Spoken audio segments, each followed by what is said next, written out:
Holy Gospel according to St. Luke in the 16th chapter. Glory to you, O Lord.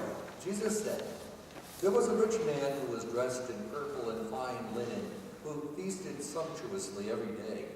And at his gate lay a poor man named Lazarus, covered with sores, who longed to satisfy his hunger with what fell from the rich man's table. And even the dogs would come and lick his sores. And the poor man died and was carried away by the angels to be with Abraham. The rich man also died and was buried in Hades, where he was being tormented. And he looked up and he saw Abraham far away with Lazarus by his side. And he called out, 'Father Abraham, have mercy on me. Send Lazarus to dip the tip of his finger in water and cool my tongue, for I am in agony in these flames.' But Abraham said, 'Child, remember that during your lifetime you received your good things, and Lazarus, in like manner, evil things. But now he is comforted here, and you are in agony. Besides all this, between you and us a great chasm has been fixed, so that those who might want to pass from here to you cannot do so, and no one can cross from there to us.' He said, 'Then, Father, I beg you to send him to my father's house. For I have 5 brothers, that he may warn them, so that they will not also come into this place of torment.' Abraham replied, 'They have Moses and the prophets. They should listen to them.' He said, 'No, Father Abraham, but if someone comes to them from the dead, they will repent.' He said to him, 'They do not listen to Moses and the prophets, neither will they be convinced, even if someone rises from the dead.'" The Gospel of the Lord. Praise to you, O Christ.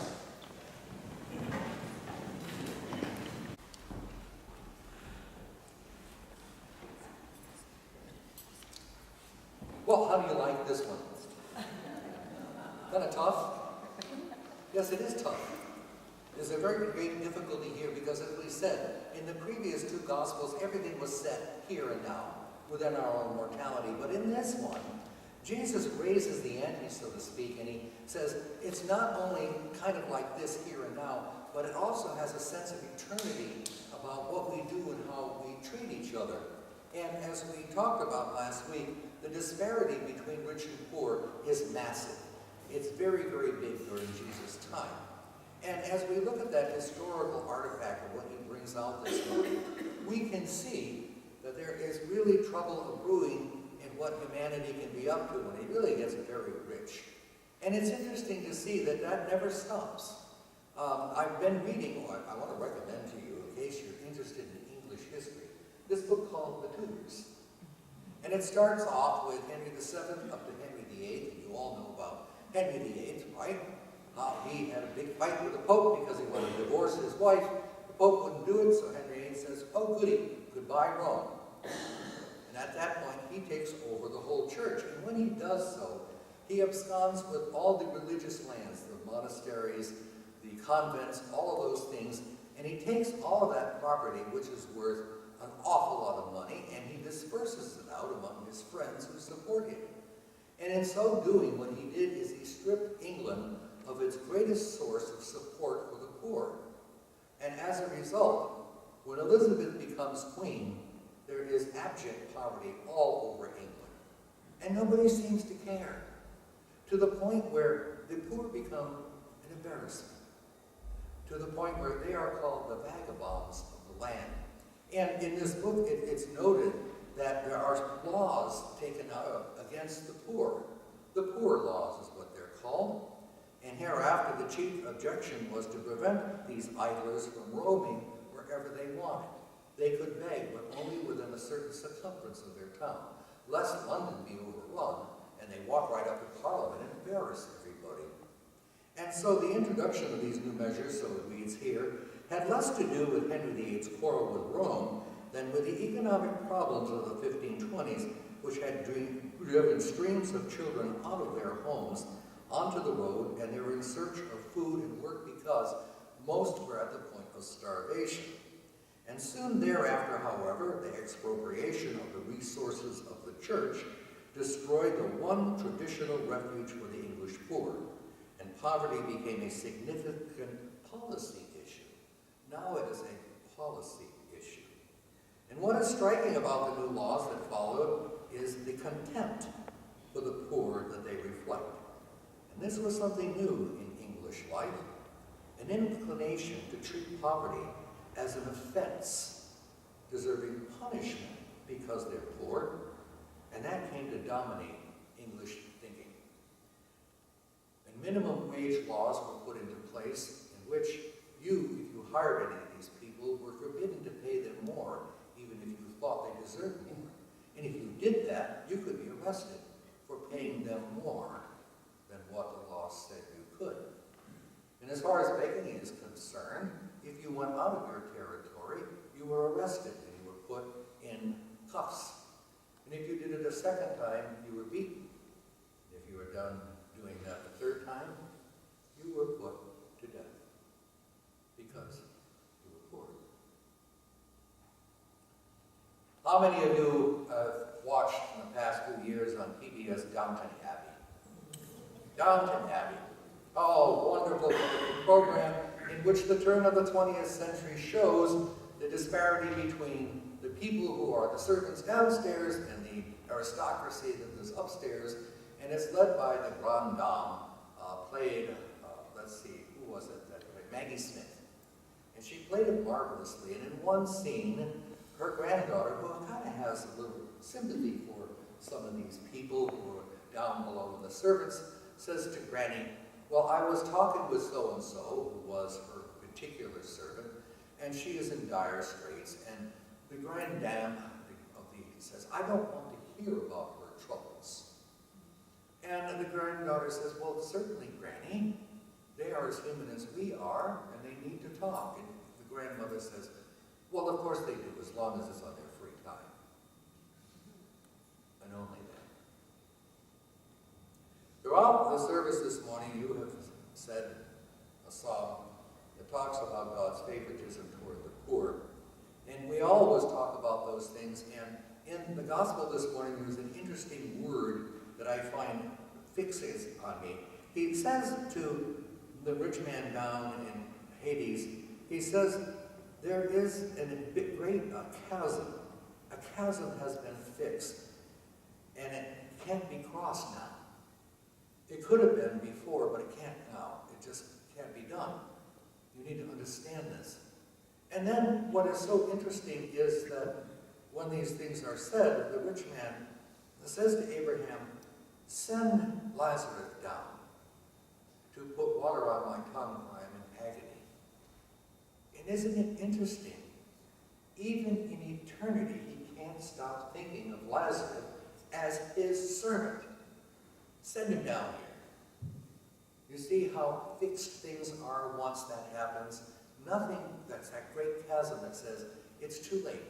Nothing can be fixed. Now the real question is, when we talk about chasms, it's not just rich and poor. I had the opportunity on Saturday to watch the opening of the Museum of African History in Washington, D.C. And it was very interesting, and Time had a great article, and they're showing you all the various things that are on display. Now, I don't know about you, but, you know, some of you are as old as I am, not a lot. You know, when I studied American history, I had it all in junior high school, and also in high school, and I had a course on it also in college. And one of the things that I notice now that I'm older and I'm discovering what happens out in the world, I remember studying during the Civil War, there was a thing called the Underground Railroad, okay? And there was a brief paragraph on that. And it just kind of went beyond that very quickly. I never knew that Harriet Tubman existed until many years later. I had no idea that this woman was ferreting slaves from south to north. Why wasn't it in my history book? I never knew that during the Second World War, the Tuskegee Airmen, for example, proved to be among the finest of the air pilots that we had during the Second World War. Why wasn't that in my history book? I'd like to know. Who wrote that history book? I'd like to know. And so as I watched the opening of this museum, I began to understand that certain things you can't hide forever. And I think to myself, my history books form a great chasm between the reality of what was happening during those times and who contributed to the well-being of the country that I love and that I myself love living in. And so it opens up a whole new venue of humanity, and it takes that chasm and brings it closer and closer together so that what couldn't be spanned before can be now. We can do this now because history is being open to us. And the next question is, when we search our lives and how we think, I want to invite myself and you to say, are there chasms that we hold within our mind that separate us from other people, other humanities? And it's a very difficult one, I have to admit. The whole idea of immigration. What do we do with it? There are both sides, there are issues to both of it. And I don't know how that's going to be resolved. And lately, the 5 people that were killed in the Macy's department store, why? And then they discovered that this is a Turkish immigrant that became legal. And I say to myself, do we need stricter laws about this?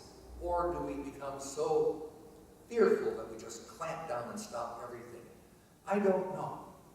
And I think that is a decision that we all have to make, not only as citizens of the United States, but also due to the fact that what we read in texts like this morning, that we are very careful that we do not become creators of those type of chasms that divide us up in any way.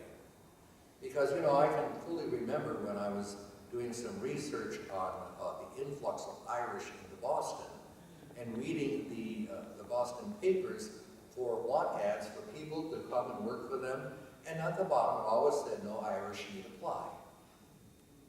And then with a great vengeance, less than 100 years later, who becomes president? The ultimate Irishman, Kennedy. Who would have thought?